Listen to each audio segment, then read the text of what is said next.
زه په جامع جهاني باندې غږ کوم چې تاسې همیشه د حقوق بشر دعوې کوئ، نو هغه هېوادونه چې تېري کوونکي هېوادونه دي او د بشر حقوق ترلاسه کوي، ما خو یو ځل په مطبوعاتو کې نه دی اورېدلی چې ملګرو ملتونه یا جامع جهاني د هغه ظالم هېواد په مقابل کې یو بیان ورکړی وي.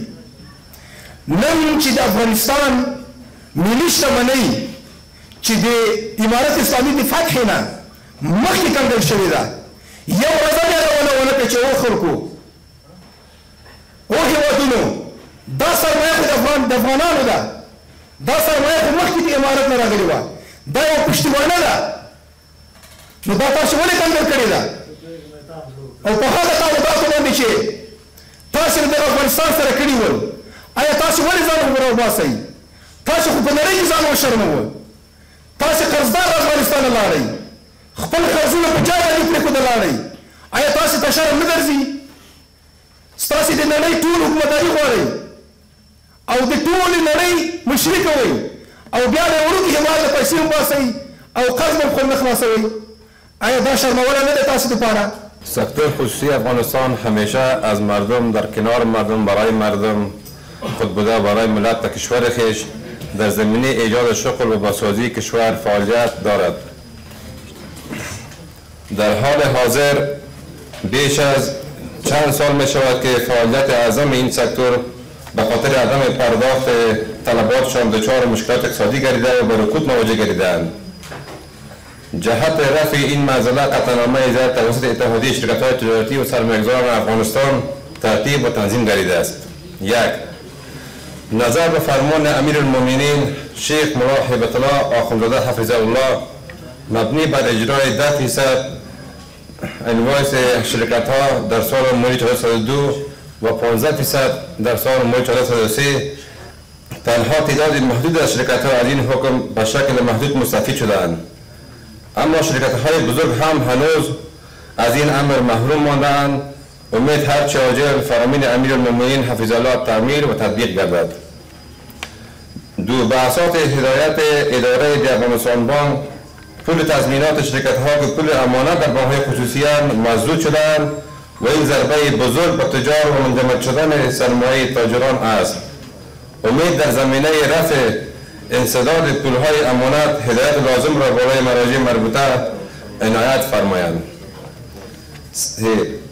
سرمایه مسدود شده تنها از شرکت‌ها نیست بلکه سرمایه همه ملت است. شرکت‌ها بسیار از اجناس را از تولیدات و محصولات کشور به دست آوردند و یا هم از تجار خرد و بزرگ تهیه نمودند. انسداد این اموال ضربه بزرگ و خسارات جبران ناپذیر به افراد این ملت رنجیده است. 4. شرکت‌ها به علت مقروضیت‌هایی که از اشخاص حقیقی دارند همه روزه مورد جلب و احضار در گناه‌های امنیتی، عدلی و قرار می‌گیرند که خود جلب و احضار برایش توهین بوده.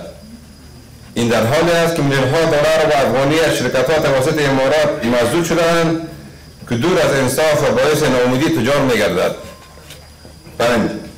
یک تعداد شرکت‌ها به خاطر عدم تصفیه مالیاتی خویش ممنوع خروج و طرف ارگان‌های مربوطه تحت فشار قرار دارند. این در حالی است دولت مقروضیت از شرکت‌ها دارد. بنابراین تصفیه مالیاتی زمان جمهوریت باید از انوازهای زمان جمهوریت طبق مکانیزم قبلا وعده شده وضع گردد. همچنان طبق قانون مالیات بر عایدات است نه بر اسم شرکت‌ها. 6. بسیار از پروژه های زمان جمهوریت نیمه‌کاره صدها وسایل و ابزار شرکت‌ها در حال استهلاک و از بین رفتن است. امید پیرامون تکمیل این پروژه ها اقدام جدی صورت گیرد تا از ضیاع ثروت ملت جلوگیری به عمل آید. 7. همچنان این شرکت‌ها از آن نهادها و سازمان‌های خارجی که مستقیم و غیر مستقیم در تمویل پروژه ها صحیح بودند جناب تقاضا به عمل می‌آید تا در قسمت طلبات شرکت‌ها و سرنوشت پروژه نیمه‌کاره اقدام عملی نمایند. 8. همچنان از جامعه جهانی خواهانیم همون طوری که در طی سالهای قبلی برای بازسازی و رشد سکتور خصوصی همکاری نمودند اکنون نیاز بیشتر به همکاری جهت رفع این بحران مالی است. انجماد سرمایه این کشور جفا در حق این کشور است. هر چی زودتر و عاجل در قسمت رهاسازی ثروت و سرمایه این کشور اقدام عملی صورت گیرد.